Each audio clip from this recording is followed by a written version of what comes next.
सो आगे बढ़ते हैं। Let us talk about the northern Indian ocean cyclonic season 2025, जिसमें कि एक और सीवियर साइक्लोन जो है वो बन गया है, that is the cyclone डिटवा।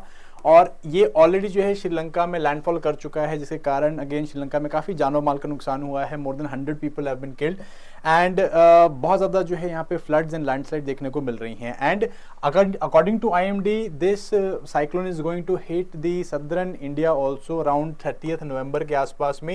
And इससे जो है नदर्न तमिलनाडु के डिस्ट्रिक्ट्स हैं, पुडुचेरी है, आंध्र प्रदेश, सदर्न आंध्र प्रदेश है, वो काफ़ी ज़्यादा अफेक्टेड हो सकता है। ऑलरेडी यहाँ पे ऑरेंज एंड रेड अलर्ट जो है वो घोषित किया हुआ है। सो लेट अस बेसिकली अंडरस्टैंड कि हाउ दिस ट्रॉपिकल साइक्लोन्स अकर, किस तरह से ये बनते हैं, क्या कंडीशंस होती हैं, बिकॉज 2026 के लिए जो है प्रीलिम्स के लिए ये बहुत ज़्यादा इंपॉर्टेंट हो जाते हैं। ऑलरेडी इस साल में हमें और 2-3 साइक्लोन्स जो है सीवियर साइक्लोन्स बनते हुए दिखे हैं, जिसके कारण again we can consider, we can think that these questions can be there in our prelims examination. So let us understand कि ट्रॉपिकल साइक्लोन्स बनते कैसे हैं, क्या कंडीशंस होती हैं, किस तरह से इनको नेमिंग किया जाता है, इन सब चीज़ों को समझते हैं। चलिए, सबसे पहले अगर मैं बात करूं साइक्लोन्स की, so tropical cyclone basically they are a thermally induced phenomena. We need to understand they are a thermally induced phenomena. That means ये ओशन बॉडीज में अकर करते हैं। ओशंस या जो सीज होते हैं जहाँ पे एक्सेसिव हीटिंग होती है, टेम्परेचर राइज करते हैं, उसके कारण जो है ये साइक्लोन्स बनते हैं।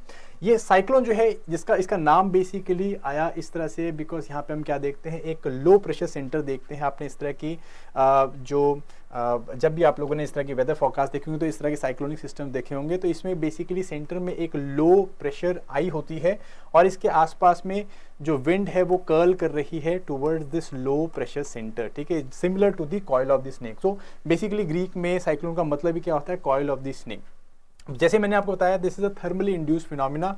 होता क्या है बेसिकली, ट्रॉपिकल ओशंस में जहाँ पे कि टेम्परेचर्स कंपैरेटिवली राइज हो जाते हैं because of excessive heating. For instance when they reach around 26.5 degree Celsius या इससे ऊपर चले जाते हैं, तो इससे क्या होता है, एक्सेसिव हीटिंग होती है और एक्सेसिव हीटिंग कारण क्या बनते हैं, सेंटर में लो प्रेशर्स बनने स्टार्ट हो जाते हैं। ठीक है, एयर जो है ऊपर की तरफ को राइज करती है, सेंटर में लो प्रेशर सिस्टम्स या लो प्रेशर वॉर्टेक्सेस बन जाते हैं और आसपास की जो हवा है जो हाई प्रेशर से आ रही होती है, हाई प्रेशर से आने वाली हवा इस लो प्रेशर को भरने की कोशिश करती है और कोरलिस फोर्स के इफेक्ट में आके ये कर्ल कर जाती है। कर्ल करके ये ऊपर को राइज करती है, वार्म हो जाती है, ऊपर को राइज करती है, मॉइस्चर भी साथ साथ में राइज करता है और इसके कारण जो है यहाँ पे क्लाउडिंग होनी स्टार्ट हो जाती है। क्यूमुलोनिम्बस क्लाउड जो है वो बन जाते हैं जो कि काफ़ी ज़्यादा रेनफॉल्स लेके आते हैं। तो ये सिस्टम जो है विद टाइम काफ़ी ज़्यादा जो है वो मैच्योर हो जाता है। जो लो प्रेशर सेंटर है वहाँ पे जो प्रेशर ग्रेडियंट है वो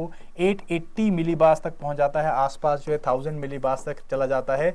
इसके कारण ये जो स्टीप प्रेशर ग्रेडियंट है, इससे विंड स्पीड जो है और ज़्यादा फास्ट होती रहती है और ये सिस्टम जो है क्या होता है, विद टाइम मैच्योर हो जाता है। आसपास में, इस आई के आसपास में आपको आई वॉल देखने को मिलती है। दैट मीन्स इसके आसपास बहुत ज़्यादा तेज़ हवाएं चल रही होंगी, बट इसके अंदर जो है हम लोगों को कंप्लीटली काम देखने को मिलता है बिकॉज ये जो एरिया होता है यहाँ पे ऊपर से जो कोल्ड एयर है वो नीचे को डिसेंड कर रही होती है, तो कंपैरेटिवली क्लीन एनवायरनमेंट या क्लीन जो है वेदर फिनोमिना यहाँ पे देखने को मिलेगा। बट आसपास जो है यहाँ पे क्या होगा, बहुत ज़्यादा टर्बुलेंट विंड्स होंगी एंड टॉरेंशियल रेनफॉल्स मिलती हैं। कुछ इस तरह से आपको यहाँ पे सिस्टम देखने को मिल जाएगा। Here you will see again the warm air rising and इसी के साथ साथ में क्लाउडिंग होना और इसी के साथ साथ में जो आसपास की कोल्ड एयर है या हाई प्रेशर एयर है वो इसको भरने की कोशिश करती है एंड देन कर्ल कर जाती है। सो इसके लिए बेसिकली कंडीशंस होती हैं, ट्रॉपिकल साइक्लोन को सेट होने की कुछ कंडीशंस होती हैं, वो हमें याद रखनी है। सबसे पहली कंडीशन है कि ऑलरेडी जो है यहाँ पे क्या टेम्परेचर्स हमारे वाटर बॉडीज़ में या बेसिकली सीज में या ओशंस में, सो बेसिकली ये फिनोमिना सिर्फ सीज एंड ओशंस में ही अकर करता है, तो यहाँ पे टेम्परेचर जो है एटलीस्ट 26 डिग्रीज या उससे ऊपर होना चाहिए। पहली कंडीशन हम लोगों की ये है। सेकंड कंडीशन है यहाँ पे हम लोगों की भी कोरलिस फोर्स जो है वो यहाँ पे प्रेजेंट होनी चाहिए। दैट मीन्स अगर कोरलिस फोर्स रहेगी तभी जो है ये लो प्रेशर के आसपास में हवा जो है वो कर्ल करेगी एंड सीधे इसको फिल नहीं कर पाएगी एंड देन इस तरह का साइक्लोनिक सिस्टम जो है वो डेवलप होगा। थर्ड चीज़ यहाँ पे होनी चाहिए कि जो विंड शीर है, विंड शीर जो है it has to be minimal. Wind shear का मतलब है कि जो लोअर साइड की विंड है एंड विंड शीट का मतलब है कि जो लोअर एटमॉस्फेयर में विंड्स हैं, हायर एटमॉस्फेयर में विंड्स हैं, ये कंपैरेटिवली काम होनी चाहिए, इनकी डायरेक्शन में फर्क नहीं होना चाहिए एंड बेसिकली इस करके क्या है ये सिस्टम डेवलप होता है, वरना ये सिस्टम डेवलप नहीं होता है, ठीक है। So wind shear has to be low and इसके साथ साथ में एक लो प्री एग्जिस्टिंग वॉर्टेक्स जो है इसका होना जरूरी है, लो प्रेशर वॉर्टेक्स होना जरूरी है, जो कि बेसिकली इस तरह की साइक्लोनिक सिस्टम्स को अगेन विद टाइम इंक्रीज या विद टाइम जो है मेच्योर बनाता है। तो ये सारे सिस्टम्स या ये सारी जो है कंडीशंस होनी बहुत जरूरी है, तब जाके एक साइक्लोन जो है वो अपना बेसिकली मेच्योर होता है and then it eventually moves towards the land.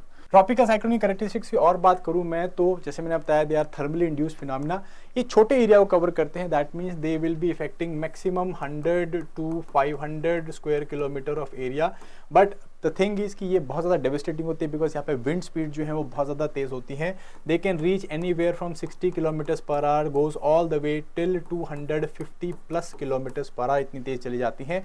And ये जो ट्रॉपिकल साइक्लोन्स हैं they move away from the equator, equators हमेशा अवे की तरफ को मूव करते हैं again because of the effect of Coriolis force, as well as they are absent between 5 degree north, mostly they are absent between 5 degree north and 5 degree south के बीच में absent होते हैं बिकॉज यहाँ पे कॉर्लिस फोर्स जो है वो नियर जीरो होती है। They also move from east to west की तरफ को मूव करेंगे away from the equator, again under the influence of the present trade winds जो कि हम लोग को यहाँ पे वेस्ट की तरफ को मूव करती हुई दिखती हैं। एंड 30 डिग्रीज के बाद जो है ये जनरली डिसिपेट कर जाते हैं बिकॉज वहाँ पे ओशन टेम्परेचर जो है, वाटर टेम्परेचर उतने ज़्यादा हाई नहीं होते हैं एंड अगर वो किसी तरह से सर्वाइव भी करेंगे तो they will move from west to east because under the influence of westerly winds. So सबसे इंपॉर्टेंट चीज़ एक साइक्लोन जो है वो डेविस्टेशन किस तरह से मचाता है। साइक्लोन की डेविस्टेशन जो है वो 3 बेसिक कारणों से होती है। सबसे पहला रहता है जो स्टॉर्म की विंड्स होती हैं, जो हवाएं चलती हैं। साइक्लोन में जो हवा जैसे मैंने आपको बताया कि 60 किलोमीटर से लेकर 250 प्लस किलोमीटर तक चल सकती है, जिसके कारण इतनी जो फास्ट विंड्स है वो क्या करती है, वो पेड़ों को काट देती है, जो घरों की रूफ है उनको उड़ा देती है, इलेक्ट्रिसिटी पोल्स हैं उनको गिरा देती है, तो इस करके जो है बहुत ज़्यादा डेविस्टेशन होती है। सेकेंड चीज़ जो रहती है वो होती है टॉरेंशियल रेनफॉल, बहुत ही ज़्यादा रेनफॉल होती है, इतनी रेनफॉल जो कि आमतौर अर्बन इंफ्रास्ट्रक्चर या फिर कोस्टल इंफ्रास्ट्रक्चर हैंडल नहीं कर सकते, जिसके कारण फ्लैश फ्लड्स होना काफ़ी ज़्यादा आम हो जाता है। फॉर इंस्टेंस हमने श्रीलंका में भी देखा कि भी बहुत ज़्यादा फ्लैश फ्लड्स आए, जिसके कारण काफ़ी ज़्यादा लैंडस्लाइड्स भी हुई हैं, तो ये जो है काफ़ी ज़्यादा इफेक्ट करता है। एंड स्पेशली जो कोस्टल एरिया जहाँ पे कि स्टॉर्म हिट करता है, वहाँ पे सबसे इंपॉर्टेंट जो फिनोमिना अकर करता है वो होता है storm surge. Storm surge basically क्या है, जब भी स्टॉर्म या जब भी साइक्लोन जो है वो कोस्टल एरिया में पहुंचेगा तो क्या होता है, उसके आसपास में जो सी लेवल है वो राइज करा होता है, और जैसे ही ये लैंड फॉल करेगा इससे बेसिकली क्या होगा, जो कोस्टल एरिया है वो इनंडेट हो जाएगा, जो सी है वो राइज करके कोस्टल एरियाज में आके बेटर करेगा, जिसके कारण coastal infrastructure as well as coast में रहने वाली कम्युनिटीज़ हैं वो भी काफ़ी ज़्यादा इफेक्ट होती हैं। एंड वंस ये साइक्लोन जो है जब ये लैंडफिल करता है तो क्या होता है, ये 48 आवर्स से के 72 आवर्स के बीच में डिसिपेट कर जाता है, ख़त्म हो जाता है। क्यों? बिकॉज इसका जो सबसे इंपॉर्टेंट सोर्स है एनर्जी का, दैट इज़ वार्म वाटर्स, वो बेसिकली यहाँ से ख़त्म हो जाता है, उससे ये कट ऑफ हो जाता है एंड इसके करके क्या है, जो साइक्लोन है वो डिसिपेट या ख़त्म हो जाता है, साइक्लोसिस उसका हो जाता है। ओके, तो ये चीज़ हमें देखने की या इस चीज़ हमें ध्यान रखने की जरूरत है। So here you can C the cyclonic systems कहाँ कहाँ पे बनते हैं। Again it's a tropical phenomena. Tropical cyclones की बात करें तो 30 degrees north and 30 degrees south के बीच में आपको देखने को मिलेंगे। And you can C most of जो साइक्लोन्स है वो हमको समर सीजन में बनते हुए दिखते हैं। फॉर इंस्टेंस अगर मैं ट्रॉपिकल साइक्लोन्स की नदर्न इंडियन ओशन वाले रीजन में बात करूँ तो अप्रैल से दिसंबर के बीच में आते हैं। जैसे टिटवा की बात करें तो लेट फेज में है हमारे इंडियन जो ओशन 2025 का जो ट्रॉपिकल साइक्लोन सीजन है उसके लेट फेज में है, तो वहाँ पे हमें आया है। And you can see the direction also, they are always moving from away from the equator and from west to east. ठीक है, अलग अलग नामों से जाने जाते हैं। फॉर इंस्टेंस जो अटलांटिक वाला रीजन है, अटलांटिक में इन्हें हरिकेन्स के नाम से जाना जाता है। सिमिलरली जो नदर्न पैसिफिक है, स्पेशली जो आपका चाइना वाली साइड है, वहाँ पे इन्हें टाइफून्स के नाम से जाना जाता है। ऑस्ट्रेलिया में इन्हें विलीज के नाम से, विलीज के नाम से जाना जाता है। ठीक है, अलग अलग नाम है बट अगेन फिनोमिना सेम है, all of them are tropical cyclones. Then अगर हम लोग बात करें इंडियन ओशन वाले रीजन में जो साइक्लोन्स आते हैं, स्पेशली जो नदर्न इंडियन ओशन में देखने को मिलते हैं, तो यू कैन सी पिछले कुछ सालों की projected cyclone. So you here you can easily make out कि जो बे ऑफ बंगाल है, यहाँ पे साइक्लोन जो है काफ़ी ज़्यादा पनपते हैं as compare to the Arabian Sea. So आप लोग जो है मुझे बताएंगे, प्लीज़ राइट डाउन अगर आपने ज्योग्राफी पढ़ी, कि why Bay of Bengal receives more cyclone as compare to Arabian Sea. Now इसी चीज़ के ऊपर अगर मैं बात करूँ तो किस तरह से हम लोग इंडियन ओशन रीजन में साइक्लोन्स को नेम करते हैं। सबसे पहले तो हम लोग जो साइक्लोन्स की कैटेगराइजेशन है वो कैसे करते हैं, हम लोगों ने कैटेगराइजेशन विंड स्पीड के बेसिस में कर रखी है। और बेसिकली जो इंडियन मेट्रोलॉजिकल डिपार्टमेंट है जो कि इंडियन ओशन रीजन के लिए साइक्लोन्स को मॉनिटर करता है, ट्रैक करता है, नेम करता है, उसके क्राइटेरिया के हिसाब से 62 किलोमीटर प्रति घंटे की रफ्तार से ज़्यादा एयर स्पीड जिस भी साइक्लोन मिलती है उसको हमें नेम करना कंपलसरी हो जाता है। तो इस तरह से हम लोगों ने कैटेगराइजेशन कर रखी है। Depression up to 50 kilometre per hour तक हम उसे डिप्रेशन मानते हैं, 62 किलोमीटर तक डीप डिप्रेशन मानते हैं, 62 से ऊपर चला जाए तो then it is considered as a cyclonic storm. And यहाँ पे जो है हमें साइक्लोन को नेम करना होता है, जैसे कि रिसेंट साइक्लोन है वो भी साइक्लोनिक स्टॉर्म है, उसको हमने डिटवा नाम किया है, ठीक है। Then is severe cyclonic storm which where speed reaches 89 to 117 kilometre per hour, very severe up to 165 kilometers per hour, extremely severe up to 220, and super cyclonic storm which is somewhere around 220 plus kilometres per hour. तो इस तरह से हम लोगों ने speed के basis पे अलग अलग जो है कैटेगराइजेशन कर रखी है, ठीक है। अब नेमिंग कैसे होता है, अगेन 18th हम लोग ये जो नेमिंग है ये 19th सेंचुरी से करते आ रहे हैं, बट बहुत आर्बिट्रेली की जाती थी। जैसे कि हम लोग सेलर्स के नाम पे या हम लोग शिप्स के नाम पे या सेंट्स के नाम पे नाम रख देते थे, इवन विमेन के नाम पे नाम रखा जाता था साइक्लोन्स का। बट लेट 1950s पे आते आते वर्ल्ड मेट्रोलॉजिकल ऑर्गेनाइजेशन ने इसे सिस्टमेटाइज किया है। पूरे वर्ल्ड में हम लोगों ने रीजनल मेट्रोलॉजिकल सेंटर्स बनाए हुए हैं। रीजनल हर एक जो ट्रॉपिकल रीजन है जहाँ पे कि साइक्लोन्स आते हैं वहाँ पे हम लोगों ने मेट्रोलॉजिकल सेंटर बना रखे हैं। जैसे हम लोग का अपना जो रीजनल मेट्रोलॉजिकल सेंटर है वो IMD के अंडर है, इंडियन मेट्रोलॉजिकल डिपार्टमेंट के अंदर। सो नदर्न ओशन में, नदर्न इंडियन ओशन में जो भी साइक्लोन्स बनते हैं उनका जो मूवमेंट है उसको मॉनिटर करना, उसको नेम करना वो IMD करता है। अब किया कैसे जाता है, इसके लिए हम लोगों ने एक पैनल बना रखा है, panel on tropical cyclone naming. इसको हम लोगों ने बेसिकली 1972 में इस्टेब्लिश किया था। 2004 से हम लोग जो है यहाँ पे साइक्लोन्स को नेम कर रहे हैं। एंड 2018 में हम लोगों ने Iran, Qatar, Saudi Arabia, UAE and Oman को इसमें यहाँ पे इंक्लूड किया था। अब यहाँ पे टोटल जो है 13 कंट्रीज़ हैं, ठीक है। और ये 13 कंट्रीज़ मिलके क्या करते हैं, 2020 में इन्होंने 13 हर एक कंट्री ने 13 नेम्स सजेस्ट किए थे for the cyclones which makes total list of 169 names. और IMD जो है क्रोनोलॉजिकली एक एक करके इसी 169 की लिस्ट जो है नाम उठाती है। जैसे कि रिसेंट नाम जैसे मैंने आपको बताया दैट इज़ कमिंग फ्रॉम डिटवा और it is coming from Yemen, नाम जो है दैट इज़ डिटवा, ठीक है।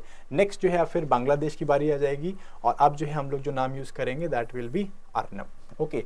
सो ये जो है इस तरह से हम लोग गाइडलाइंस देते हैं, इस तरह से जो है नाम रखे जाते हैं। As far as names are concern हम लोगों को कुछ क्राइटेरिया, कुछ गाइडलाइंस IMD इशू करती है। जैसे कि it has to be neutral, मतलब पॉलिटिकल, कोई पॉलिटिकल फिगर से रिलेटेड नहीं होना चाहिए, कोई रिलीजियस बिलीफ से रिलेटेड नहीं होना चाहिए, कल्चर्स किसी जेंडर को जो है हर्ट नहीं करता, इस तरह के सेंटीमेंट्स को हर्ट नहीं करना चाहिए। ईजी टू प्रोनाउंस होना चाहिए, 8 वर्ड से ज़्यादा नहीं होना चाहिए, ठीक है जी। इस तरह से हम लोग यूज़ करते हैं। और इजी टू प्रोनाउंस, सबसे important easy to pronounce, because ये रीजनल फिनोमिना है।